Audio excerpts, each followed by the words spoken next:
आज हम लोग पढ़ेंगे जो रसायन का हम लोग का जो 12वां का है अंतिम चैप्टर हम लोग पढ़ेंगे, जिसका नाम है दैनिक जीवन में रसायन, जो कि 16वां अध्याय है तुम्हारा। तो दैनिक जीवन में रसायन, that is chemistry in everyday life, हमारा का दैनिक जीवन में रसायन जो उपयोग करते हैं। तो हम लोग जो रसायन के बारे में अभी तक देखे, जैसे पिछले अध्याय में हम लोग बहुलक के बारे में पढ़े, तो प्लास्टिक है, पेंट है, तो ये सब हमारे क्या है दैनिक जीवन में प्रयोग होने वाले, ये भी हमारे रसायन ही हैं। जो स्विच के लिए जो कि हम लोग बेकेलाइट लेते हैं, या तुमको दवाई के रूप में भी जो हम लोग प्रयोग करते हैं, वो भी बहुलक होते हैं बहुत से। तो ये सब जो तुम्हारे होते हैं जो कि रसायन हैं। तो इस अध्याय में हम लोग रसायन का जो कि दैनिक जीवन में जो प्रयोग आता है, जैसे कि हम लोग कपड़ा धोने के लिए साबुन है, नहाने के लिए जो साबुन उपयोग करते हैं, यह भी रसायन है। दूसरा तुमको हो गया जो कि खाना है, तो खाना को रंग मतलब कि अच्छा रंग दिखे, अच्छा स्वाद आए, तो उसके लिए भी हम लोग बहुत से रसायन का प्रयोग करते हैं। तो इस अध्याय में हम लोग उसके बारे में भी पढ़ेंगे। तो और कुछ जैसे कि होते हैं जो कि डायबिटीज़ के पेशेंट के लिए कुछ जो इलाज में जो उसको चीनी या शुगर खाने से उसको मना किया जाता है। तो कुछ ऐसे भी रासायनिक पदार्थ का प्रयोग होता है जो कि मीठा होते हैं, लेकिन उसमें कार्बोहाइड्रेट नहीं होता है वो। तो ऐसे प्रयोग का चीज़ डायबिटीज़ के पेशेंट को दिया जा सकता है, जिसमें कि जिससे जो कि मीठा लगेगा खाने में, लेकिन वो एक्चुअली उसमें कोई कैलोरी नहीं होगा, जिससे कि उसका जो है तुमको कैलोरी नहीं बढ़ेगा, जिससे कि तुमको उसको मतलब कि स्वाद भी आएगा और उसके स्वास्थ्य में हानि भी नहीं पहुंचाएगा। तो ऐसे भी रसायन हैं। दूसरा होता है कि जैसे कि कुछ रसायन हैं जो कि भोजन में तुमको उसको अधिक समय तक क्या कर पाएगा, उसको ताज़ा रख पाए, जो बैक्टीरिया वगैरह से बासी होने से जिसको कहते हैं बचाए उसको। तो ऐसे भी रसायन होते हैं, इन सब के रसायन का प्रयोग करते हैं। तो इन सब रसायन के बारे में हम लोग पढ़ेंगे इस अध्याय में। इसके अलावा हम लोग मुख्यतः जो पढ़ेंगे औषध के बारे में पढ़ेंगे। औषधि जो होता है, दवा भी हमारा जो कि कोई बीमार पड़ता है, तो जो दवा है वह भी हमारे रूप में केमिकल के रूप में, रसायन के रूप में ही हम लोग प्रयोग करते हैं। वह भी एक रसायन है। जो कि रॉकेट है, जो उसके ईंधन वगैरह हैं, तो ये भी हमारा क्या है, जो पेट्रोल डीजल, ये सभी रसायन के अंतर्गत ही आते हैं। तो हम लोग इस अध्याय में मुख्यतः औषध के बारे में, उसके बाद जो भोजन में जो कि रसायन जो प्रयोग करते हैं उसका, और जो कि साबुन और जो कपड़ा धोने के लिए जो अपमार्जक यूज होता है, जिसको हम लोग कहते हैं मतलब डिटर्जेंट, उसके बारे में हम लोग इसमें कौन कौन से रसायन प्रयोग में आते हैं उसका अध्ययन हम लोग इस अध्याय में करेंगे। और सबसे पहले भाग में हम लोग औषध के बारे में पढ़ेंगे। तो ये तुम्हारा दैनिक जीवन में उपयोग करने वाले जो रसायन हैं, जो कि रसायन का प्रयोग काफ़ी अधिक होता है। तो पहले जो अध्ययन करेंगे हम लोग औषध का। औषध मतलब हो गया तुम्हारा मेडिसिन जो होता है तुमको, औषध। तो औषध किसको कहेंगे? तो औषध कम अनुभार वाले यौगिक होते हैं, जिसका कि अनुभार 100 से 500 यू तक होता है। कम अनुभार वाले, जैसे बहुलक का तो 10,000 से ज़्यादा होता था। तो ये कम अनुभार वाले अणु हैं जो कि तुमको जैव रासायनिक जो हम लोग के शरीर में जो प्रक्रिया होती है, जैसे जैव प्रक्रिया कहेंगे, जैव रासायनिक प्रक्रिया में भाग लेते हैं, और जिसके कारण कि उसमें जो है तुमको उसमें इस प्रकार से भाग लेते हैं कि वह कुछ बीमारी का क्या कर सके, इलाज कर सकते हैं, वह किसी बीमारी को क्या कर सके, ठीक कर सके, उसे हम लोग औषध कहते हैं। तो क्या हो गया औषध? क्या हुआ? औषध का परिभाषा अगर लिखें, इसमें भी तुम्हें क्लियर होगा। औषध वे अणु हैं, कम अनुभार वाले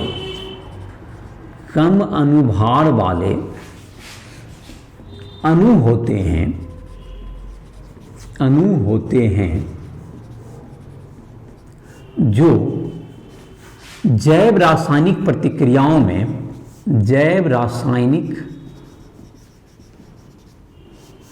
प्रक्रियाओं भी कह सकते हो, प्रक्रियाओं में भाग लेकर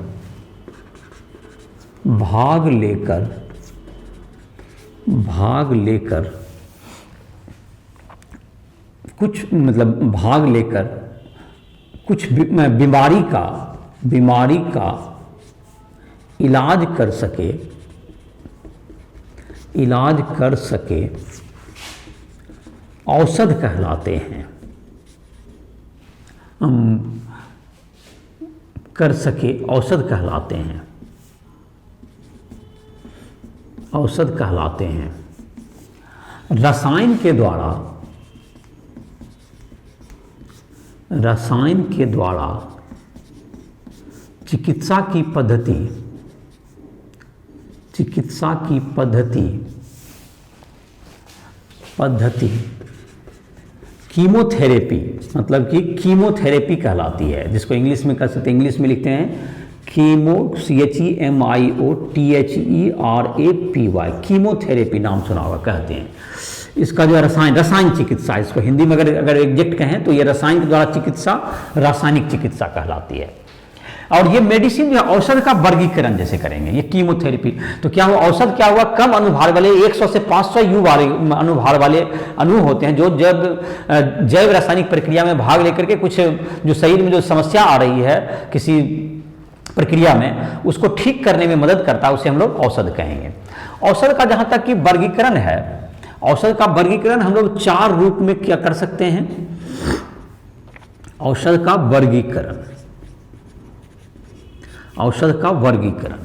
तो औषध का वर्गीकरण में तुमको है, तो यह तुमको पहला है फार्माकोलॉजिकल आधार पर, भेषज गुण के आधार पर। भेषज गुण का मतलब यह हुआ कि बीमारी किस तरह के बीमारी के इलाज में आता है औषध, उसके अनुसार से इसका वर्गीकरण किया जा सकता है। भेषज गुणधर्म का मतलब यही हुआ किस प्रकार के बीमारी के भेषज गुणधर्म, जिसको कहते हैं फार्माकोलॉजिकल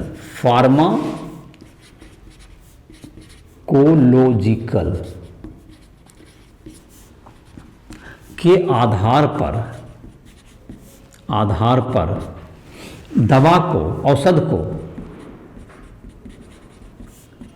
उसके कार्य के अनुसार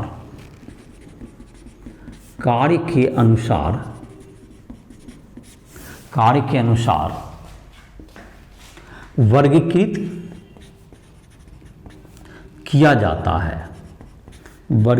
किया जाता है। जैसे पीराहारी एक होगा, जो कि जिसको हम लोग पीराहारी, एनाल्जेसिक कहते हैं इसको, इंग्लिश में, अंग्रेजी ही ज़्यादा प्रयोग में आता है। एनाल्जेसिक ड्रग कहते हैं इसको, जो कि दर्द को कम करेगा, एनाल्जेसिक, ये एक तरह का दवा हुआ। जैसे दूसरा दवा हो सकता है प्रतिजैविक, एंटीबायोटिक, तो ये जो है तुमको बैक्टीरिया वगैरह को मारने में काम आएगा, एंटीबायोटिक हो सकता है, एंटीहिस्टामाइन, इस तरह का इत्यादि। चलिए, तो इस तरह का दवा का हम लोग, ये सब इसका उपयोग, मतलब इस तरह में काम, इसको इस ढंग से वर्गीकृत करते हैं। ये दवा का कैटेगरी है जो कि एनाल्जेसिक में, तो जो दर्द को दूर करने के, ये सभी सब दवा है। तो डॉक्टर उसमें से कोई दवा अगर दर्द कर रहा है तो उसमें से एक दवा चूज करके अपना अनुसार से क्या करेगा, उसे प्रोवाइड करेगा, तो ये उसके लिए लाभदायक होता है।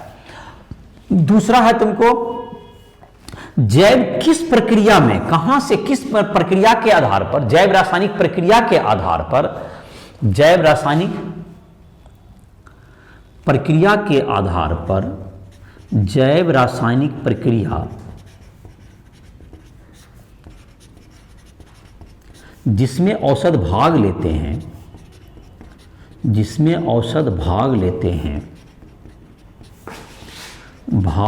हैं, के आधार पर उसे वर्गीकृत किया जा सकता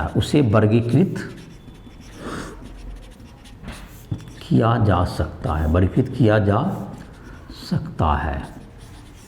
जैसे कि एंटीहिस्टामाइन, प्रतिहिस्टामाइन ड्रग, प्रतिहिस्टामाइन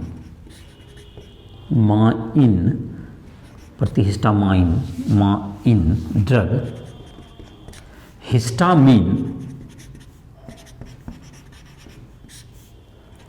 के कार्य में अवरोध करता है,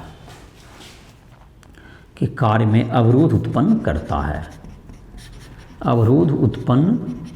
है। तो ये इस तरह का एक उदाहरण हो गया, इसके आधार पर वर्गीकृत कर सकते हैं। तीसरा नंबर हो सकता है जो हिस्टामिन के कार्य में अवरोध डाले, तो वो एंटीहिस्टामाइन ड्रग हो गया। तो ये जैव रासायनिक प्रक्रिया जो हिस्टामाइन जुड़ते हैं, जो कि हिस्टामाइन जो होते हैं जो हैं अणु जुड़ जाते हैं तो उनको जाकर ग्राही के साथ जुड़ते हैं, रिसेप्टर के साथ, रिसेप्टर प्रोटीन के साथ जुड़ते हैं। तो कोई ड्रग होता है जो कि उसके हिस्टामाइन के काम में अवरोध डाले तो वो प्रति हिस्टामाइन है, तो उस प्रक्रिया को वो रोकता है। ये इसके आधार पर उसका वर्गीकरण हो गया। कोई अगर एंजाइम के साथ जुड़ जाता है कोई ड्रग, जैसे इसमें एक्शन हो सकता है कि जो एंजाइम, तो उसके साथ जुड़ करके कोई एंजाइम के कार्य में क्या करे, अवरोध उत्पन्न करे या एंजाइम के कार्य को और सुचारू करे, तो इस तरह के ड्रग हो सकते हैं। तो उसकी किस प्रक्रिया में जाकर के वो भाग लेता है, उसके आधार पर क्या होगा तुमको यह क्या कहते हैं, उसको वर्गीकृत किया जा सकता है। वर्गीकरण का तीसरा आधार हो सकता है तुमको उसकी संरचना के आधार पर। औषध की संरचना के आधार पर, संरचना के आधार पर औषध इसका उसका वर्गीकरण किया जा सकता है, उसका वर्गीकरण किया जा सकता है। संरचना मतलब कि संरचना कैसा है, जैसे उदाहरण सल्फोनामाइड, सल्फोनामाइड, तो जैसे सल्फो ग्रुप सल्फर और एमाइड ग्रुप रहेगा, तो सल्फोनामाइड ये तुमको उदाहरण हो गया, इसमें क्रियाशील मूलक इस तरह के होंगे, तो ये सल्फोनामाइड हो गया तुमको, जिसके आधार पर क्या करेंगे, इसको वर्गीकृत करते हैं। सामान्यतः क्या होता है, अगर एक तरह के फंक्शनल ग्रुप मौजूद होते हैं तो उसकी जो फार्माकोलॉजिकल एक्शन भी जो होता है वह भी समान ही होता है। अगर इस तरह का फंक्शन ग्रुप है तो जैसे दर्द निवारक में काम कर रहा है, तो जो इस तरह के ग्रुप वाले दवा जो होंगे वो दर्द निवारक में ही जाएगा, ऐसा भी। तो कहने का मतलब संरचना के आधार पर ही तो तुमको वो जो क्रियाशीलता जिस ढंग का होगा तो उसके आधार पर उसके फार्माकोलॉजिकल एक्शन भी अक्सर क्या हो जाते हैं, सेम हो जाते हैं। नंबर चौथा,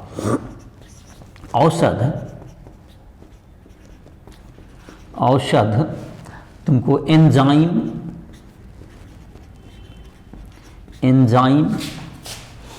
ग्राही, जो इसे प्रोटीन होते हैं, इसे एंजाइम ग्राही,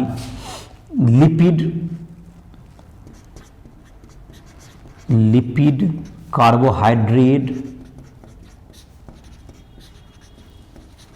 न्यूक्लिक अम्ल से जुड़कर अपना कार्य करते हैं। इन लक्ष्य अणुओं के आधार पर, इन लक्ष्य अणुओं, जैसे ये सब लक्ष्य अणु हो गया, अणुओं के आधार पर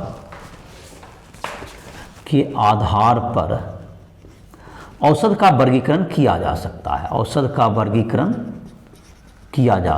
वर्गीकरण किया जा सकता है। तो क्या क्या हो गया तुमको, इसका तुमको हो गया कि औषध जो है तुमको, औषध वही रासायनिक पदार्थ है जिसका अणुभार कम होता है और जैव रासायनिक प्रक्रिया में उत्पन्न करके कुछ ऐसा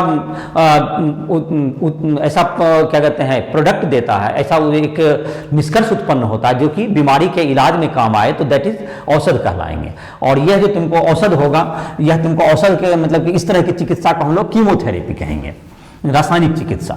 और दूसरा हो गया तुमको कि इसका औषध का वर्गीकरण क्या हुआ, औषध का वर्गीकरण हुआ फार्माकोलॉजिकली भेषज गुणधर्म के आधार पर कि वह किस तरह के बीमारी में काम आता है। जैसे पीड़ाहारी मतलब दर्द कम करने, ज्वरनाशी, एंटीपायरेटिक ड्रग कहते हैं इसको, एनाल्जेसिक हुआ, एंटीपायरेटिक, एंटीबायोटिक, एंटा एसिड, ये सब इसके टाइप हो गए, किस तरह के काम में ये आएगा। दूसरा था तुमको किस रासायनिक प्रक्रिया को प्रभावित करता है, उसके आधार पर हम लोग उसको वर्गीकृत कर सकते हैं। तीसरा हम लोग वर्गीकरण किए कि उसमें उसके रासायनिक जो उसमें क्रियाशील मूलक जो उसमें है, जो उसके आधार पर उसका वर्गीकरण किए। चौथा ग्रुप था कि लक्ष्य अणु, जैसे तुमको लक्ष्य अणु हो सकते हैं, तुमको कार्बोहाइड्रेट, प्रोटीन हो सकते हैं, प्रोटीन में जैसे एंजाइम और रिसेप्टर जो होते हैं वो प्रोटीन ही होते हैं, ग्राही जो कहते हैं एंजाइम ग्राही, या तुमको लिपिड या न्यूक्लिक अम्ल, इन सब जिसके साथ मिलकर के दवा काम करता है, उस लक्ष्य अणु के आधार पर भी इसका वर्गीकरण किया जा सकता है औषध का। अब जैसे कि हम लोग ये देखेंगे कुछ जैसे लक्ष्य अणु हैं, जैसे कि एंजाइम है, ग्राही है, जो रिसेप्टर जिसको कहते हैं, इन सबों के साथ औषध किस प्रकार से जुड़ करके काम कैसे करता है। एंजाइम के साथ जैसे जुड़ करके औषध किस प्रकार से अपने काम को परफॉर्म करता है, तो इसको हम लोग देखने की कोशिश करते हैं। एंजाइम औषध अन्योन्य क्रिया। एंजाइम औषध लक्ष्य के रूप में, ऐसा भी हेडिंग दे सकते हो, औषध लक्ष्य के रूप में, मतलब औषध का टारगेट एंजाइम होता है। तो ये कैसे एंजाइम के साथ काम करता है, तो इससे हम लोग दवा के एक्शन को समझेंगे, काम कैसे करता है दवा। तो औषध एंजाइम, इसको काम के लिए पहले ये देखना पड़ेगा एंजाइम क्या करता है शरीर में, पहले ये समझना होगा, और तभी ये समझ पाएंगे कि हम लोग एंजाइम दवा एंजाइम के साथ कैसे काम करता है। तो पहले जो शरीर में है एंजाइम क्या करता है, एंजाइम जो है तुमको कुछ जगह पर जानते हो, जैसे कि पचने के लिए पेप्सिन, ट्रिप्सिन या ये सब टाइलिन जो होता है, तुमको ये सब एंजाइम शरीर में उत्पन्न होते हैं, पचाने में जो कार्य करते हैं। तो हर एक प्रक्रिया में एंजाइम होते हैं जो कि जैव रासायनिक प्रक्रिया में उत्प्रेरक का कार्य करते हैं, जो जिसकी उपस्थिति से वह जो प्रक्रिया है वह, जैसे कि पेप्टाइड बॉन्ड को तोड़ना है, जैसे प्रोटीन हम लोग खाए खाना में, तो पेप्टाइड बॉन्ड जो रहता है उसे पॉलीपेप्टाइड चेन को तोड़ने के लिए पेप्सिन ट्रिप्सिन काम करता है, उसको पेप्टाइड बॉन्ड में तोड़ के उसको पचाता है दूसरे शब्द में। तो प्रोटीन जो होते हैं, तो एंजाइम क्या करते हैं, जैव रासायनिक प्रक्रिया में क्या करते हैं, उत्प्रेरक का कार्य करते हैं। तो यह दो तरह से काम करेगा कि यह जिसको कि एक सबस्ट्रेट अणु, जिसको हम लोग एक क्रियाधार भी हिंदी में कहते हैं, उसके साथ वह जो क्या करता है उसको अपने से पकड़ के रखेगा, जिससे कि जो रिएजेंट जो उस पर अटैक, जो प्रतिक्रिया करने वाला है, उसको आसान, उसको माने सबस्ट्रेट को ठीक ढंग से इस पोजीशन में एंजाइम रखेगा कि वह उसके साथ प्रक्रिया, जो दूसरा रिएजेंट जो है उसके साथ आसानी से प्रतिक्रिया कर सके, और इस प्रकार प्रक्रिया आसान से हो जाएगी बेहतर वे में। तो एक तो ये कर सकता है कि जो जिस अणु, दो अणु को क्या करना है, जिसको प्रतिक्रिया करना है, उसको अपने में थामे रखता है एंजाइम। एंजाइम के पास ऐसा साइट होता है जहां पर कि क्या करेगा, उसको मतलब उसके साथ बॉन्ड बना के उसको इस ढंग से पोजीशन में रखता है कि दूसरा रिएजेंट उसके साथ आसानी से क्या कर सके, प्रतिक्रिया कर सके। एक ये काम होता है एंजाइम का। दूसरा काम होता है एंजाइम का कि एंजाइम जो है तुमको कि एक ऐसा भी जो प्रतिक्रिया उत्पन्न करने के लिए जो फंक्शन, जो क्रियाशील मूलक चाहिए, उसको भी उत्पन्न करता है वो, जिससे कि प्रक्रिया क्या हो जाएगी, आसान हो जाएगी।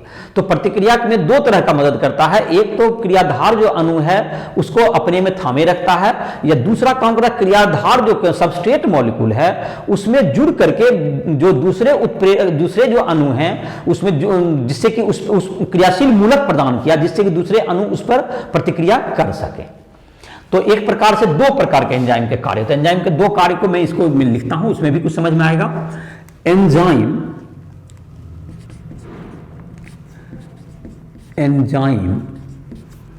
जैव रासायनिक प्रक्रिया में उत्प्रेरक का कार्य करते हैं। एंजाइम सबस्ट्रेट जिसको कहते हैं, इसको हिंदी में सबस्ट्रेट या मतलब इंग्लिश में क्रियाधार, हिंदी में क्रियाधार, सबस्ट्रेट अणु को इस प्रकार रखता है कि रिएजेंट जो है तुमको, उस क्रियाधार सबस्ट्रेट इस प्रकार रखता है कि कौन तुमको, मतलब रिएजेंट जो है तुमको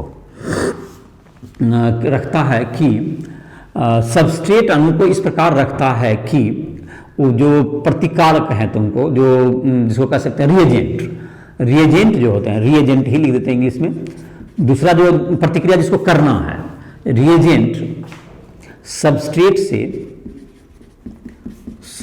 से प्रतिक्रिया कर सके।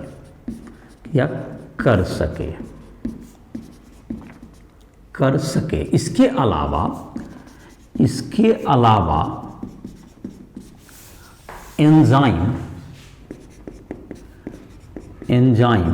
जुड़कर क्रियाशील मूलक भी प्रदान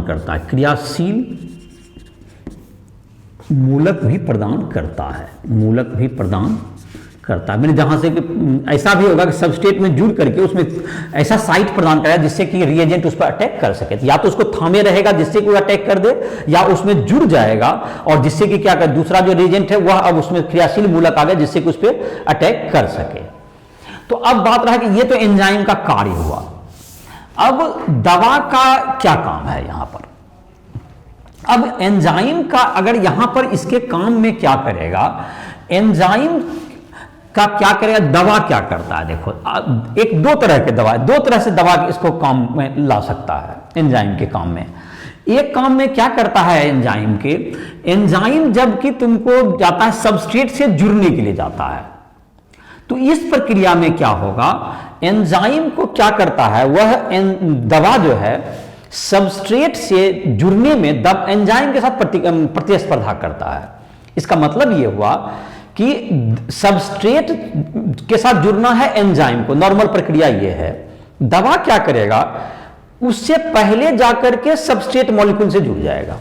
जो मेडिसिन है जो एंजाइम के साथ, एंजाइम के को जुड़ने के बजाय एंजाइम जहां पर जुट रहा है तो एंजाइम के साथ क्या हो जाएगा, वो तुमको वो सबस्ट्रेट के साथ जुड़ जाएगा, जिससे कि एंजाइम में क्या होगा, तुमको एंजाइम में जाकर के दवा जुट जाएगा, जिससे कि सबस्ट्रेट उसको पहचान नहीं पाएगा। तो जो क्रियाशील जिसके सबस्ट्रेट और एंजाइम को आपस में जुड़ना है और तभी प्रतिक्रिया आगे बढ़ेगी। तो अब क्या किया, ये दवा क्या किया, एंजाइम के सरफेस पर जहां पर कि जिस जगह पे साइट होता था एंजाइम और सबस्ट्रेट एक दूसरे को जुड़ता है, जहां पर जिसको लॉक एंड की मॉडल कहते हैं। सबस्ट्रेट में जैसे कि ताला हुआ तो एंजाइम के पास एक चाबी एकदम जिस्ट वहां जाके फिट बैठ जाएगा। तो उस तरह का एक दोनों के पास क्रियाशील मूलक मैचिंग है और इसलिए वहां पर वो जम जाएगा। दवा अब क्या करेगा, एंजाइम के जो साइट है जहां से जुड़ता था वहां पर जाकर बैठ गया क्रियाशील साइट पे। अब एंजाइम के क्रियाशील साइट पर जब बैठ जाएगा तो ये एंजाइम जब जुड़ने जाएगा तो ऑटोमेटिक वहां से नहीं जुड़ पाएगा, या दूसरे शब्द में कहेंगे सबस्ट्रेट एंजाइम को जब खोजेगा तो कहेगा कि एंजाइम तो मिल ही नहीं रहा, क्योंकि उसके जैसा एकदम फिट बैठने वाला एंजाइम है ही नहीं वहां उपलब्ध। एक तो वहां पर जुड़ सकता है। दूसरा, कभी कभी क्या होगा कि एंजाइम जो है उसके क्रियाशील साइट पे तो नहीं जुटेगा, उसके एक दूसरा साइट पे जुट जाता है जहां को एलेस्टेरिक साइट कहते हैं। उस स्थान पर जुटेगा जहां पर कि मतलब कि उससे कि शेप उसका बिगड़ जाएगा, जिससे कि सबस्ट्रेट अब जुड़ नहीं पाएगा। क्रियाशील मूलक तो है उसके पास, लेकिन उसका शेप इस ढंग से इलेक्ट्रिक साइट पे जुट के दवा इस ढंग से बिगाड़ देगा कि वह सबस्ट्रेट मॉलिक्यूल क्या नहीं होगा, उसको खोज ही नहीं पाएगा, उसको पहचान ही नहीं पाएगा। तो दूसरे शब्द में एक प्रकार से क्या हो गया कि दवा यही काम किया कि एंजाइम को सबस्ट्रेट को यह बता दिया मोटा मोटी कि एंजाइम उपलब्ध नहीं है। क्योंकि एंजाइम वहां पर एंजाइम से दवा जुट गया तो उसका रूप बदल गया और सबस्ट्रेट को एंजाइम नहीं मिलेगा। इस प्रकार से शरीर को एक मैसेज जाता है कि तुमको एंजाइम का जो प्रोडक्शन को क्या करना है, हमें बढ़ाना है। क्योंकि एंजाइम वहां पर उपलब्ध, जहां पे जरूरत है वहां पर एंजाइम उपलब्ध नहीं है। और इस प्रकार से शरीर में एंजाइम का उत्पादन क्या हो जाता है, बढ़ जाता है। और यह जो प्रक्रिया, यह दवा जो है इस प्रकार से शरीर में जो एंजाइम के उत्पादन को क्या कर देता है, बढ़ा करके जो बीमारी से पचने की समस्या आ रही थी उस पर्टिकुलर डिजीज को क्या कर देगा, वो पर्टिकुलर जो समस्या आ रही थी उसको वो सही करने में सफलता मिल जाएगा उसको। तो इसका मतलब है दवा जो है कृत्रिम रूप से एंजाइम का स्कार्सिटी उत्पन्न कर दिया, अभाव उत्पन्न कर देता है, जिसके कारण कि बॉडी में उसका जो है उत्पादन क्या हो जाता है, बढ़ जाता है। और इस प्रकार से वह जो उसके पास शरीर में समस्या आती है एंजाइम की कमी के कारण, वह समस्या क्या हो जाएगी, दूर हो जाएगी। तो यहां पर एंजाइम क्या करता है, दवा औषध, यहां पर मैं लिख देता हूं, औषध एंजाइम के साथ, एंजाइम के क्रियाशील या एलिस्टेरिक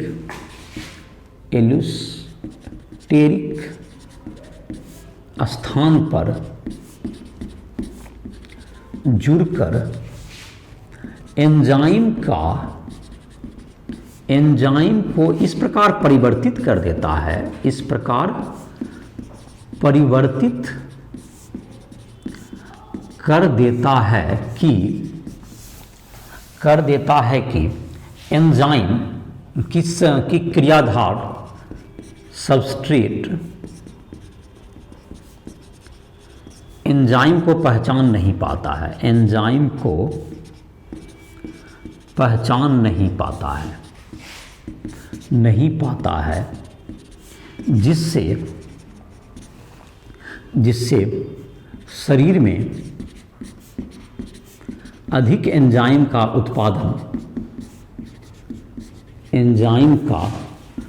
उत्पादन प्रारंभ हो जाता है, जिससे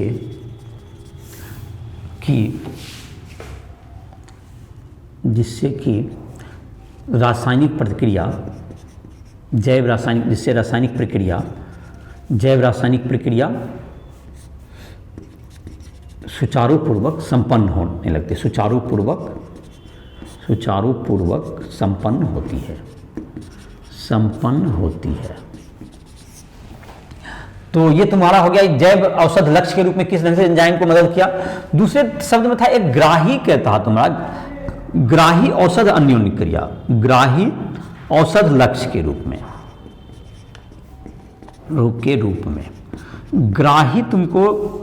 ग्राही और एंजाइम ये सब प्रोटीन ही होते हैं। ये ग्राही भी तुमको क्या है, एक प्रोटीन ही है। ग्राही क्या होता है, रिसेप्टर जिसको कहते हैं, इसका होता है इंग्लिश होता है, ग्राही का इंग्लिश होता है रिसेप्टर, RECEPTOR, रिसेप्टर इसको कहते हैं इंग्लिश में।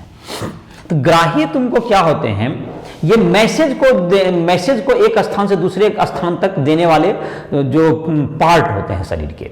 जैसे ये शरीर के जो कि कोशिका होते हैं उसके बाहरी भाग पर क्या होता है, तुमको ये ग्राही तुमको होते हैं, ग्राही प्रोटीन होते हैं जो कि क्या करते हैं, जो कि मैसेज को मतलब कि उसके द्वारा उसमें जो परिवर्तन होगा, ग्राही में कुछ परिवर्तन होगा तो उससे एक विशेष प्रकार का मैसेज संदेश उत्पन्न होता है। ग्राही कहां पे होते हैं, कोशिका के ऊपरी भाग में होते हैं, जिससे कि कोशिका को बाहर के बारे में जानकारी क्या मिल सके, इसके द्वारा उसको प्राप्त होते रहती है कि बाहर क्या हो रहा है। तो उसके बारे में जो जानकारी देने के लिए तुमको कौन सा रहता है, ग्राही। या कोशिका के अंदर का जो तुमको मैसेज है जिसको बाहर भेजना हो, उसके लिए भी ग्राही ही क्या करता है, उसमें एक पर्टिकुलर तरह का परिवर्तन होकर वह मैसेज आगे की ओर न्यूरॉन के द्वारा होते हुए मस्तिष्क तक पहुंचेगा। तो ये माध्यम है तुमको कोशिका से तुमको आगे का मतलब कोशिका के अंदर का समाचार या बाहर के समाचार को अंदर का संदेश को भेजने का काम कौन करता है, ग्राही रिसेप्टर ही करता है। और यही फिर न्यूरॉन से जुड़ करके मैसेज को आगे की ओर प्रोसीड कराता है ये। और इस प्रकार से ये तंत्रिका को मतलब संदेश को एक प्रकार से एक स्थान से दूसरे स्थान तक भेजता है ये।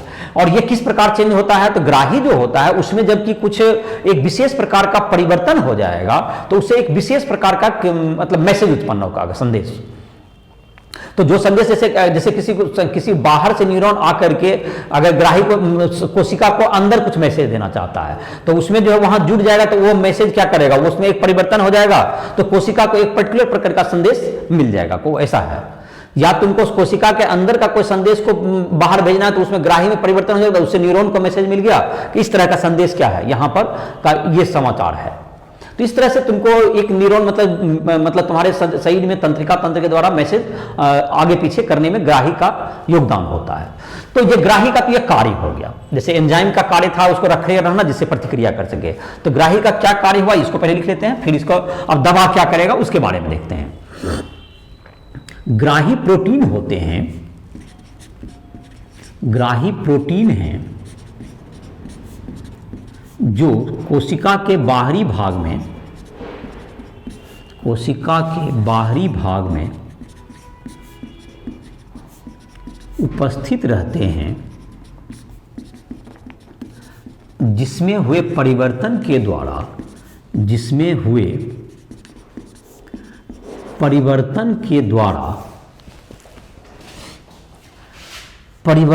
द्वारा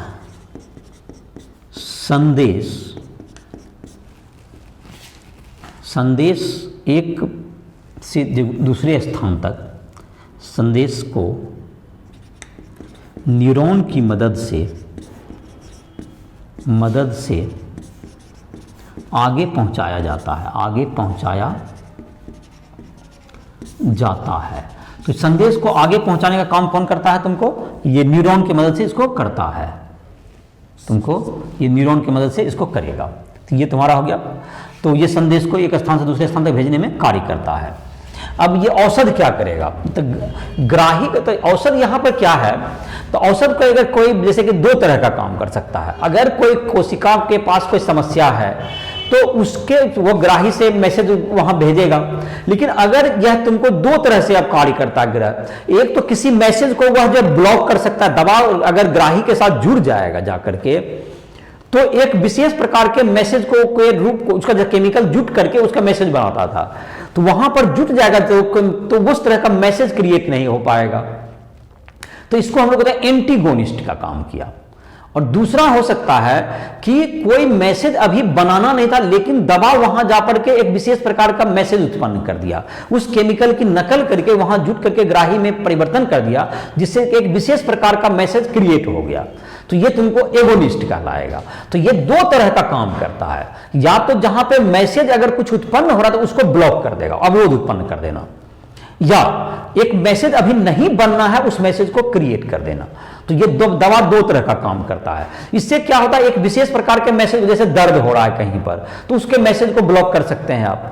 कुछ यहां पर से ऊपर से है, तुमको मैसेज को क्या कर सकते हैं आप, वहां क्रिएट कर सकते हैं, कैसा यहां पर है। तो दो तरह का इसका काम हो गया, ये या तो मैसेज को ब्लॉक करना, ग्राही में जुड़ करके मैसेज को क्या कर देना, अवरोध कर देना, या ग्राही में जुड़ करके एक मैसेज को क्रिएट कर देना, उसकी नकल करना। केमिकल जो मैसेंजर है जिसके जो जुड़ेगा वहां पर जाके तो एक विशेष प्रकार का मैसेज बनेगा, तो ये दबे जाकर के वहां जुट गया और एक विशेष प्रकार का मैसेज क्या कर दिया, उत्पन्न कर दिया। तो यहां दो तरह से यह क्या करता है, ग्राही के काम को करता है। तो एक प्रकार से मतलब शरीर में तुमको मतलब क्या करता है, मैसेज को न्यूरॉन के द्वारा जुड़ करके एक विशेष प्रकार का मैसेज को या तो रोकना जो कि आगे नहीं पहुंच पाए, या विशेष प्रकार का मैसेज को क्रिएट करना, यह दवा का काम होता है।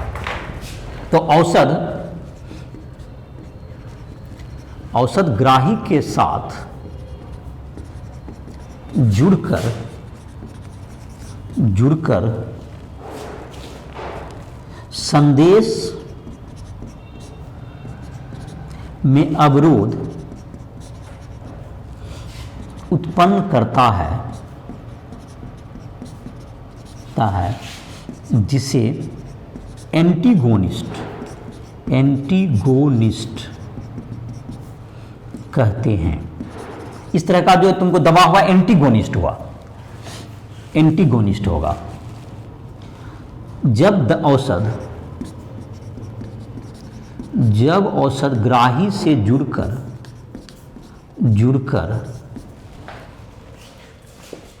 एक विशेष प्रकार का संदेश उत्पन्न करता है, एक विशेष प्रकार का संदेश उत्पन्न करता है, उसे एगोनिस्ट कहते हैं। उसे एगोनिस्ट कहते हैं। तो ये दो प्रकार का काम करता है, और इस प्रकार से क्या होगा, कुछ मैसेज को उत्पन्न करना और मैसेज को ब्लॉक करना, ये दोनों के लिए हम लोग किसका उपयोग करते हैं, दवा का उपयोग करते हैं। तो ये तुम्हारा हुआ दवा का। अब हम लोग दवा के कुछ कैटेगरीज हैं, जैसे तुमको है जो कि दवा के जो वर्ग हैं जो विशेष प्रकार के इलाज के लिए, जैसे कि तुमको नहीं पचता है, जैसे कि पेट में बहुत सा अम्ल हो गया, जैसे कि अम्ल का उत्पादन बढ़ जाता है, हाइड्रोक्लोरिक अम्ल का उत्पादन होता है, तो उससे तुमको क्या होगा, पचने में तुमको क्या होता है, जिसमें कि गैस का प्रॉब्लम हो, तो उसके लिए हम लोग क्या करते हैं, प्रति अम्ल एंटी एसिड एक ड्रग हम लोग देते हैं। तो औषध का कि जो अलग अलग वर्गीकरण है, तो उसमें से हम लोग कुछ एक टाइप को देखेंगे, जैसे कि प्रति अम्ल है, दूसरा हो सकता है तुमको प्रति हिस्टामीन है, प्रति जैविक एंटीबायोटिक है, तुमको दर्द को दूर करने के लिए जैसे कि एनाल्जेसिक है। तो ये सब जो तुम्हारे ड्रग है, या बुखार दूर करने के लिए एंटीपायरेटिक ड्रग यूज करते हैं हम लोग। एंटी फर्टिलिटी ड्रग जो कि तुमको है जनसंख्या नियंत्रण के लिए यूज करते हैं। एंटीसेप्टिक भी सुना होगा जो कि हम लोग यूज करते हैं, जो कि जीवाणु वगैरह को मारने के लिए। तो ये सब तुम्हारे जो है ड्रग के टाइप हैं, तो उसको हम लोग अलग से अब इसका अध्ययन करेंगे। तो जैसे कि पहला अम्ल है तुमको, दैट इज कुछ प्रति अम्ल कहते हैं। इस दवा का जो पहला टाइप है जिसको हम लोग कहेंगे प्रति अम्ल। तो ये दवा में जैसे कि प्रति अम्ल क्या हुआ, तुमको जो कि अम्ल जो उत्पन्न हुआ उसके विरुद्ध तुमको हम लोग प्रति अम्ल का उपयोग करके क्या कर सकते हैं, जो कि गैस अगर उत्पन्न हो रहा है तो उसको क्या कर सकते हैं हम लोग, उसके कम करने के लिए, जो कि हाइड्रोक्लोरिक अम्ल है, उसको कम करने के लिए हम लोग प्रति अम्ल का उपयोग करके इसको क्या करते हैं, ठीक कर सकते हैं। तो प्रति अम्ल ये कैटेगरी दवा का जो है तुमको फार्माकोलॉजिकली हम लोग इसको डिवाइड करेंगे तो एंटा एसिड बोलते हैं इसको, एंटा एसिड प्रति अम्ल। वे प्रति अम्ल हो गया तुमको एंटा एसिड, वे अणु जो कि एंटा एसिड होगा जो कि तुमको वे औषध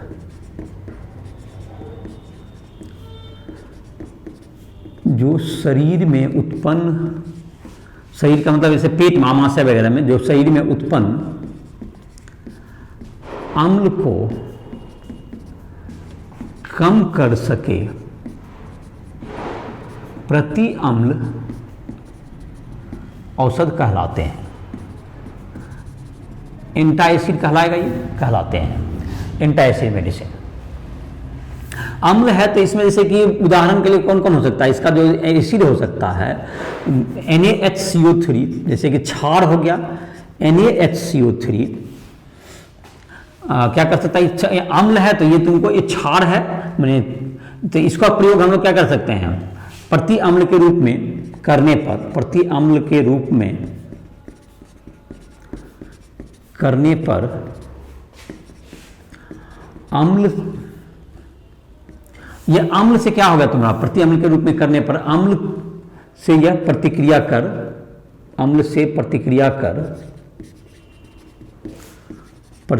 कर उसे नियंत्रित करता है, उसे नियंत्रित करता है। मतलब यह हुआ कि अम्ल जैसे है क्षार से प्रतिक्रिया करके क्या आ जाएगा, NaHCO3 + HCl, उससे प्रतिक्रिया करके क्या बना लेगा, ये बना लेता है, जिससे कि जो एसिड उत्पन्न हुआ उससे हमको क्या हो जाएगा, उसका कंट्रोल हो जाएगा। लेकिन यह जो समस्या है, अम्ल है तो अम्ल उत्पादन क्यों हो रहा है, इसको एड्रेस ये नहीं करता है, जिससे कि क्या समस्या होगा इससे, इस तरह के उपचार से जो कारण है, अम्ल बना तो अम्ल को तो आपने छाड़ देकर के क्या कर लिया, नियंत्रित कर लिया, जिससे कि तत्काल राहत मिल जाएगा। लेकिन यह उस कारण को सही नहीं कर पा रहा है जिसके कारण कि यह अम्ल उत्पन्न हो रहा था। और दूसरा क्या होता है, अगर इस दवा का ज्यादा प्रयोग कर लिया, डोज, तो होगा क्या कि दवा का जैसे डोज उत्पन्न होगा तो शरीर में जो है अमाशय में, जो कि तुम्हारा पेट में, यह तुमको एक क्षारीय वातावरण क्रिएट हो जाएगा, वहां पर क्षार ज्यादा हो जाएगा, तो शरीर को एक प्रकार से अम्ल अब ज्यादा उत्पादन करना पड़ेगा उसको न्यूट्रल करने के लिए। तो एक प्रकार से शरीर और ज्यादा गैस का उत्पादन क्या करने लगेगा, और ज्यादा अम्ल का उत्पादन वह करने लगेगा। और यह प्रक्रिया, इसका मतलब यह हुआ कि यह तुमको तत्कालिक तो राहत जरूर मिल सकता है इस तरह के इलाज से, लेकिन यह कारण को ठीक नहीं कर पाएगा। और दूसरा एक इससे बेहतर तो ये था तुमको, जो कि तुमको था एल्यूमिनियम और मैग्नीशियम हाइड्रोक्साइड, MgOH2 और plus magnesium hydroxide plus aluminium hydroxide. अब ये जो तुमको है, यह कम से कम यह तुमको, यह भी इसका उपयोग जो करेगा, यह क्षारीय नहीं होने देता है, यह तुमको क्या करेगा, जो पेट का जो है एक न्यूट्रल से ज्यादा पीएच नहीं होने देगा, ये पीएच को 7 से बढ़ने नहीं देता ये, तो इसका प्रयोग भी कर सकते हैं। मतलब मैग्नीशियम हाइड्रोक्साइड और एल्यूमिनियम हाइड्रोक्साइड का उपयोग भी किया जा सकता है, का उपयोग कर अम्ल को कम किया जा सकता है, अम्ल को कम किया जा सकता है, कम किया जा सकता है। दो बात यह, दोनों में क्या हुआ, NaHCO3 एक, इसमें एक हो सकता है कि तुमको ज्यादा अम्ल, मतलब कि क्षारीय हो जाएगा तो अम्ल ज्यादा उत्पादन होगा, इसमें कम से कम क्षारीय नहीं होगा। लेकिन इतना बात तो तय है कि यह कारण को यह भी एड्रेस नहीं करेगा। ये जो 3 दवा यहां पे हुआ, NaHCO3 या MgOH2 और AlOH3, तो यह तुमको कारण का निवारण नहीं करता है कि किस कारण से यह उत्पन्न हो रहा था। तो एक दवा जो कि बाद में 1970 के दशक में आया, जैसे सिमेटिडीन, सिमेटिडीन क्या करता था, वह तुमको अमाशय के उस जगह पे जाकर जुड़ जाता था जहां पर कि हिस्टामीन के जुटने के कारण, अमाशय के में हिस्टामीन के जुटने की प्रक्रिया में अम्ल उत्पन्न होता है। तो अम्ल उत्पन्न का कारण यह है कि अमाशय के सतह पर हिस्टामीन के जुटने से अम्ल का उत्पादन होता है। तो अगर हम इस प्रक्रिया को अवरोध करें तो जाकर के अम्ल का उत्पादन घट जाएगा। दूसरे शब्द में, तो जहां पर कि अमाशय में हिस्टामीन जुट रहा है उसमें जाकर के हम क्या करें, अगर वहां पर जाकर के हमारा जो है ड्रग जाकर जुट जाए तो हिस्टामीन को वहां जुटने का मौका नहीं मिलेगा, और हिस्टामीन कम जुटेगा तो ऑटोमेटिक है कि उसका जो है क्या हो जाएगा, उसका उत्पादन अम्ल का घट जाएगा। तो सिमेटिडीन क्या करता था, अमाशय के उस ग्राही से जाकर चिपक जाता था, रिसेप्टर से, जहां पर कि हिस्टामीन क्या होता है, जुटता है, और जब हिस्टामीन वहां पर नहीं जुट पाएगा तो अम्ल का उत्पादन भी क्या हो जाएगा। तो यह उसके काउज को डील करता था। तो किस प्रक्रिया में देखो अम्ल उत्पन्न होता है, अब कुछ कारण को ठीक करते हैं। ग्राही से रिसेप्टर इसको कहते हैं, रिसेप्टर से हिस्टामीन अमाशय में उत्पन्न ग्राही, तो ठीक है, ग्राही मतलब पेट में ही, चाहे पाचन का बात हो रहा है तो पेट में ही होगा, पेट में उपस्थित या ठीक है, ग्राही में हिस्टामीन, ग्राही, अच्छा रुको इसको तो बदल ही देते हैं इसके सेंटेंस को। ग्राही मतलब कहाँ रहेगा, अमाशय में, मतलब क्या, अमाशय में उपस्थित ग्राही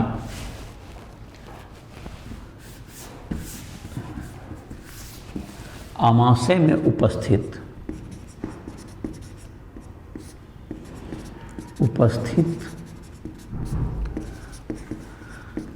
ग्राही से हिस्टामीन के जुड़ने से एसिड अम्ल का उत्पादन होता है,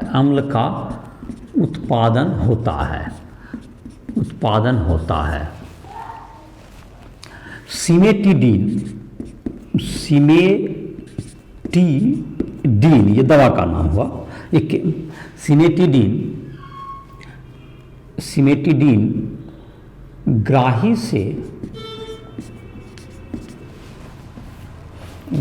से जुड़कर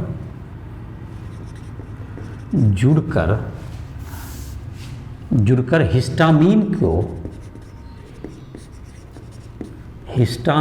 को जुड़ने से रोकता है,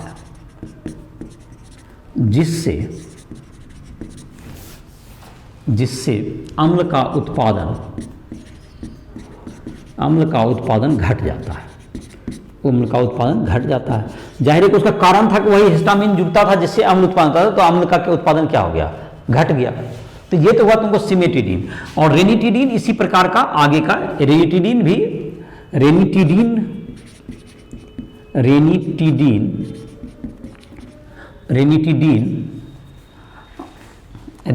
इसका और मतलब कहते हैं हम, इसका रेनिटिडीन उसका नया वर्जन होगा, सिमेटिडीन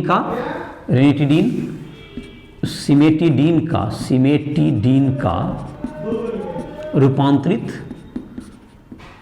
दवा है, मतलब इसको और एडवांस करके रेनिटिडीन इसी तरह का काम करता है। तो ये तुमको हो गया। तो ये तुमको जो है अब ये कारण को इलाज कर देगा।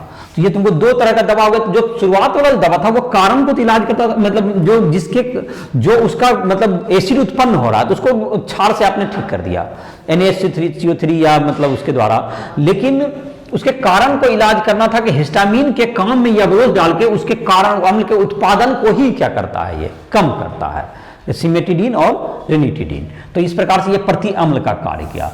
दूसरा तरह का दवा होता है, दैट इज, ये पहला नंबर था। दूसरा होगा तुमको प्रति हिस्टामीन, एंटी हिस्टामीन ड्रग का टाइप है एंटी हिस्टामीन ड्रग। तो एंटी हिस्टामीन जो तुम्हारा है, प्रति हिस्टामीन, तो ये जो हिस्टामीन होता है, हिस्टामीन जो तुमको है, क्या क्या हिस्टामीन का काम होता है। हिस्टामीन आहार नली, श्वसन नली,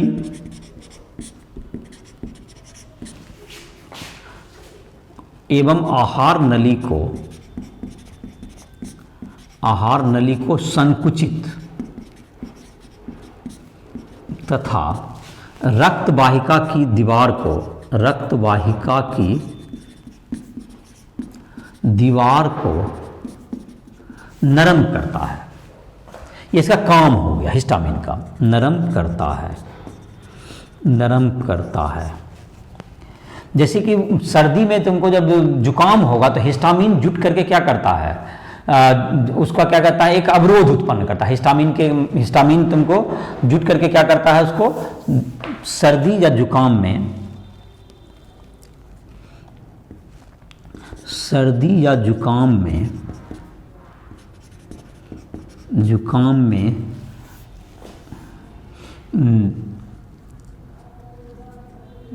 सर्दी या जुकाम में हिस्टामिन, सर्दी या जुकाम में या एलर्जी के समय, एलर्जी के समय हिस्टामिन अधिक जुड़कर अवरोध उत्पन्न करता है, अवरोध उत्पन्न करता है। दवा जो मतलब कि एंटी हिस्टामिन हिस्टामिन के कार्य में अवरोध उत्पन्न करता है, अवरोध उत्पन्न करता है, जिससे हिस्टामिन ग्राही पर जुड़ नहीं पाता है। और इस प्रकार से जब नहीं जुड़ेगा तो ये जो तुमको संकुचन ज़्यादा हो गया तो इस तरह की समस्या से क्या हो जाएगा, निवारण मिल जाएगा। तो इसका जो दवा का नाम है तुमको एंटी हिस्टामिन ड्रग जो है तुमको एंटी हिस्टामिन ड्रग, एंटी जो कि इस तरह का जो काम कर सकता है, जो रोकेगा इसका, जो कि एंटी हिस्टामिन ड्रग जो कि तुमको काम करेगा, इसका तुमको जो ग्राही से जुड़ेगा, इसका जो कि श्वसन नलिका या आहार नलिका इन सबों में जो जुड़ेगा। इसमें दो दवा है तुमको जिसका नाम है तुमको, एक तो है टरफेनाडीन, एक टरफेनाडीन है एक, और एक है तुमको टरफेनाडीन, एक दवा का नाम है टरफेनाडीन। एक है फेनिलरामीन, ब्रोमफेनिरामीन।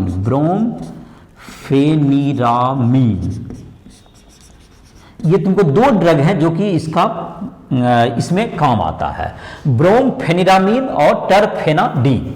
ये दो ड्रग हैं जो कि एंटी हिस्टामिन के रूप में काम करते हैं, जो कि हिस्टामिन, जो कि इस तरह के दवा जैसे कि सर्दी उत्पन्न हो गया या तुमको कोई भी एलर्जी हुआ, एलर्जी मतलब किसी भी तरह के एलर्जी, एंटी एलर्जिक ड्रग हो गया। ये एंटी एलर्जिक मैंने एलर्जी जब भी होगा तो इस तरह के दवा तुमको ब्रोमफेनिरामीन और टरफेनाडीन, ये तुमको दो हैं जो कि तुमको ये इसमें कार्य में उत्पन्न करेंगे। तो एंटी हिस्टामिन हो गया, तुमको एंटी एलर्जिक ड्रग भी इसको कह सकते हो, फेनिरामीन और तुमको टरफेनाडीन, ये दो ड्रग हो गए। तीसरा तरह का ड्रग आता है श्रेणी जैसे कह सकते हैं, जो कि तुमको तंत्रिका तंत्र को सक्रिय करेगा, जो कि न्यूरो एक्टिव ड्रग कहलाएंगे, जो तंत्रिका तंत्र को सक्रिय करता है। जैसे इसी में तुमको आते हैं जो कि दर्द निवारक है, तुमको दर्द निवारक दवा हो गया, जैसे कि जो कि दर्द को क्या करता है, कम कर देगा। तो दर्द निवारक दवा जिसको हम लोग एनाल्जेसिक भी कहते हैं। दूसरा हो सकता है जो कि मानसिक बीमारी को ठीक करने के लिए, या अवसाद या तुमको टेंशन जो रहता है पूरा, मतलब कि रहता है आदमी को तनाव रहता है हमेशा, इन सब को दूर करने के लिए भी इसका एक कैटेगरी होता है जो कि तंत्रिका के तंत्र को ही ठीक करने वाले जो दवा होती है, उसी में एक कैटेगरी है जिसका नाम है प्रशांतक या ट्रैंक्विलाइजर कहते हैं, जो कि नींद जैसे न आना, तो उन सब की समस्या को या मानसिक बीमारी को दूर करने के लिए प्रशांतक का उपयोग करते हैं। इसके दो टाइप हो गए, तंत्रिका सक्रिय दवा का दो रूप हो गया तुमको। तीसरा नंबर में हम लिख सकते हैं न्यूरो एक्टिव ड्रग, तंत्रिका सक्रिय औषध, तंत्रिका तंत्र को जो ये काम करता हो। इसमें दो रूप है इसका, एक तो पहले प्रशांतक दैट इज ट्रैंक्विलाइजर, ट्रैंक्विलाइजर इसको कहते हैं ट्रैंक्विलाइजर। वे औषध जो शरीर में उत्पन्न तनाव, उत्तेजना या मानसिक रोग को ठीक करते हैं, मानसिक रोग का उपचार करते हैं, मानसिक रोग का उपचार करते हैं प्रशांतक कहलाते हैं, प्रशांतक कहलाते हैं। तो ये तुमको प्रशांतक कहलाएगा। तो प्रशांतक वे दवा हो गए जो कि तुमको शरीर में तुमको जो है ज़्यादा टेंशन उत्पन्न होना, जैसे डिप्रेशन आ जाना, ऐसा कहते हैं लोग, अवसाद जिसको हिंदी में कहते हैं। तो डिप्रेशन उत्पन्न हो गया तो उसमें भी तुमको ट्रैंक्विलाइजर से नींद नहीं आना, तो ये सब भी तुमको इस तरह के बीमारी में तुमको किसका उपयोग करना होगा, हमको प्रशांतक जो ट्रैंक्विलाइजर होते हैं। या तुमको काफ़ी किसी को किसी चीज़ में उत्तेजना आ जाता है, एकदम पूरा टेंशन में रहता है, तो इस तरह के बीमारी को इलाज करना, या किसी को मेंटल डिसऑर्डर हो गया, तो इन सबों के लिए तुमको जो दवा की कैटेगरी जो यूज होती है दैट इज कॉल्ड प्रशांतक। तो इसमें तुमको जैसे कि इसका काम है, जैसे एक है तुमको कि कोई आदमी को अवसाद है, तो शरीर में एक रसायन उत्पन्न होता है जिसको कहते हैं लोग एड्रोनेलिन। तो एड्रोनेलिन जो तुम्हारा होता है, एड्रोनेलिन का अगर एक रसायन है शरीर में, जिसके उत्पादन से क्या होता है, तुमको हमारा जो मूड है ठीक रहता है। तो शरीर में तुमको एक रसायन है जिसका नाम है एड्रोनेलिन, नॉरएड्रेनालिन,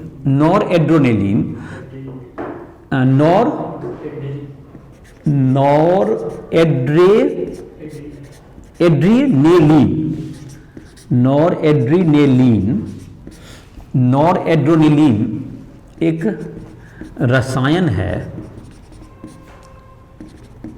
जिसके द्वारा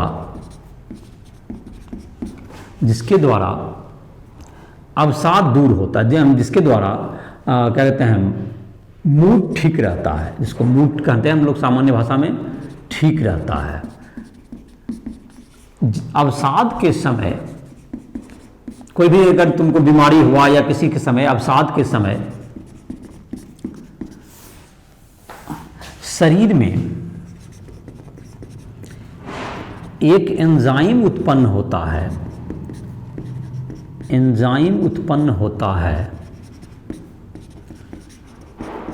जो नॉरएड्रेनालिन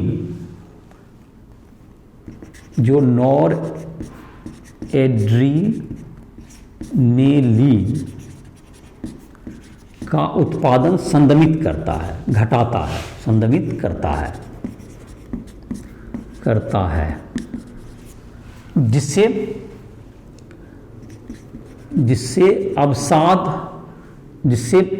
मनुष्य अवसाद में चला जाता है, डिप्रेशन में चला जाता है, डिप्रेशन में पहुंच जाता है, अवसाद ब्रैकेट में डिप्रेशन में पहुंच जाता है, डिप्रेशन में पहुंच जाता है।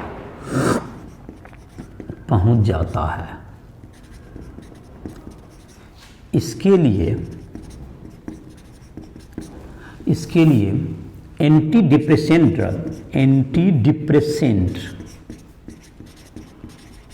ड्रग का उपयोग किया जाता है।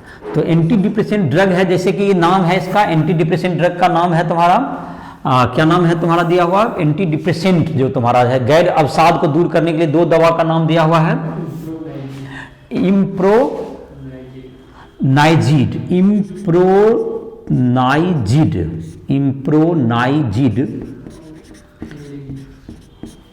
एवं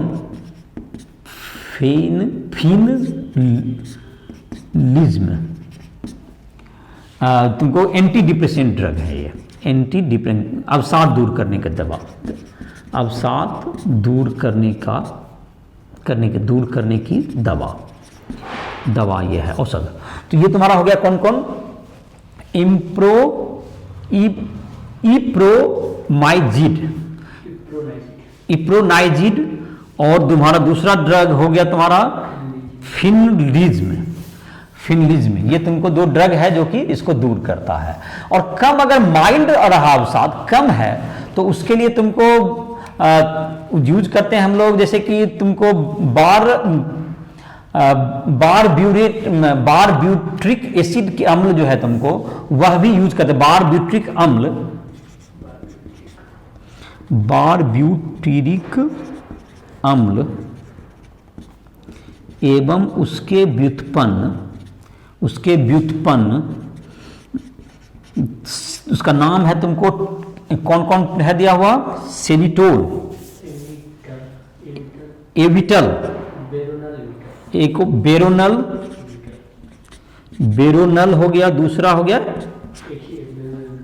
एक के साथ लिखना होगा दोनों को, बेरोनल, एडिटल, एडिटल, एडिटल, एमिटल, हाँ, उस नेब्यूटल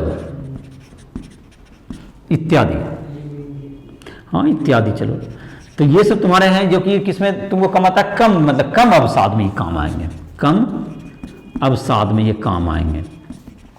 और नींद के लिए तुमको जो है नींद का कमी के दूर करने के लिए जो दवा प्रयोग में लाता है जिसका नाम है तुमको वैलियम, वैलियम एक है, और दूसरा है एक सेरोटोनिक, सेरोटोनिन।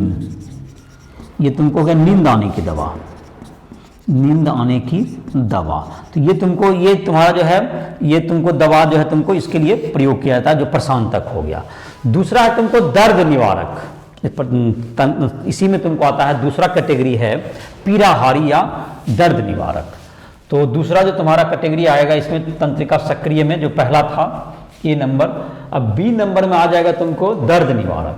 तो दर्द को जो दूर करने में जो काम करता है दैट इज एस्पिरिन है तुमको, और पैरासीटामोल, ये सही ज्वर को भी दूर करता है। तो ये इसमें भी तुमको दो कैटेगरी हो गया, नार्कोटिक और जो कि तुमको जिसका आदत नहीं पड़े, एंटी नार्कोटिक हुआ, और जिसका आदत पड़ जाएगा वो हो गया नार्कोटिक। तो दर्द निवारक में तुमको इसी में बी नंबर हो गया, इसी का बी नंबर हो गया तुमको पीड़ाहारी, एनाल्जेसिक।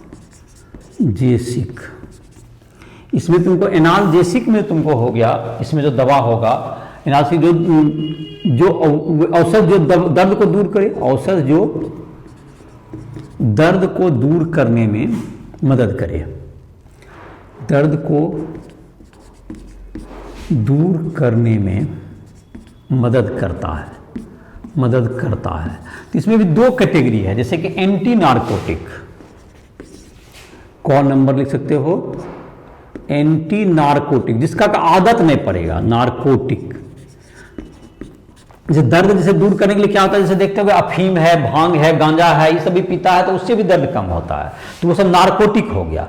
और जो कि एंटी नार्कोटिक जिसकी आदत नहीं पड़ेगी, तो इसमें तुमको है एस्पिरिन, इसमें है तुमको जो फेमस दवा है जिसमें एस्पिरिन, ये पैरासीटामोल, पैरासीटामोल, ये तुमको दोनों तो दर्द का, जैसे कि तुमको फीवर भी ठीक करता है, ज्वरनाशी भी है, ये ज्वरनाशी भी है, मैंने ज्वर मतलब बुखार, ज्वरनाशी भी है, ये एंटीपायरेटिक भी कहते हैं इसको, एंटीपायरेटिक ड्रग भी है, ये एंटीपायरेटिक ड्रग भी है। तो पैरासीटामोल है तुमको जो कि क्या करता है, एंटीपायरेटिक है। और तुमको दूसरा है यहाँ पर कौन सा, ये तुमको हो गया एस्पिरिन है। एस्पिरिन जो तुमको होता है तो ये तुमको दर्द को दूर करने में ये काम करता है, तो इससे तुमको ये ब्लड के क्लोटिंग को भी रोकता है, तुमको ये ब्लड को जमने से भी रोकेगा, दर्द दूर करने में भी काम करता है, ब्लड को थक्का जमने में भी क्या करता है, ये से रोकता है। इसलिए इसका हृदय के इलाज में भी इसका काम किया जाता है। एस्पिरिन का उपयोग तुमको जैसे कि जोड़ का दर्द, ये तुमको जोड़ का दर्द, जो जोड़ पर जो दर्द का, जोड़ का दर्द तुमको हो गया हृदय के में रक्त का थक्का जमने से रोकना, रक्त को थक्का जमने से रोकना। तो इसके लिए भी एस्पिरिन का इस सब का उपयोग किया जाता है, जोड़ में दर्द इन सबों के लिए। और ये तुमको जो पैरासीटामोल हो गया, बुखार को कम करने में इसका काम आएगा, पैरासीटामोल का उपयोग किया जाएगा। तो ये तुमको दर्द निवारक नार्कोटिक, अब नार्कोटिक ड्रग में जैसे तुमको है नार्कोटिक में